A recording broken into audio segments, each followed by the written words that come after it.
In step 6a, you can calculate and map fragmentation of the habitat in order to assess the severely fragmented subcriterion. You need to add two information: the isolation distance, which is the distance in kilometers above which you consider a subpopulation to be isolated, in that case 20 kilometers, and the density of your species, for instance 2 mature individuals per square kilometer. See more details in the video tutorial on area of habitat. A map and a plot will appear. The map shows the clusters of patches of suitable habitat based on the map of area of habitat from step 4. You can see in purple that we have 5 clusters that are distant by at least 20 km in that example. On the right, you can see a plot that will help you assess if the population is severely fragmented. This plot shows, on the vertical axis, the proportion of the population that is considered fragmented in small isolated patches, depending on the horizontal axis, how many individuals you consider to constitute a small subpopulation.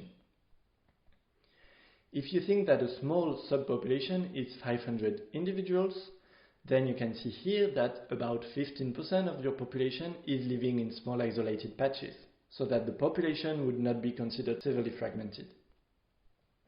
With those dotted lines, you can see the threshold to get to 50% of your population, which is the threshold used in the REDList guidelines for severely fragmented.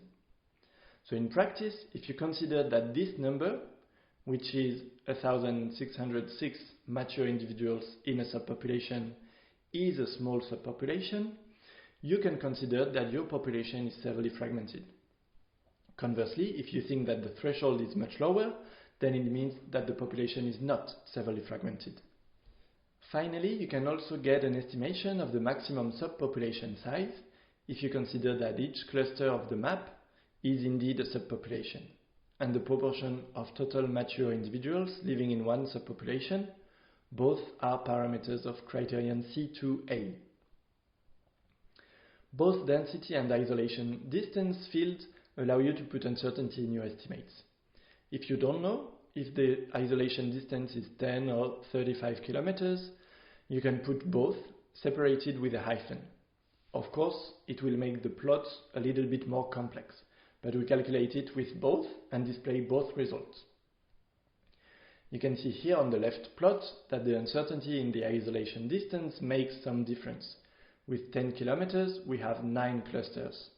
But if the isolation distance is 35 kilometers, then we have only 2 clusters.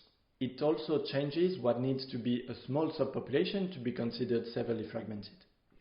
You can get more details and information, as well as a concrete example in the sRedList documentation.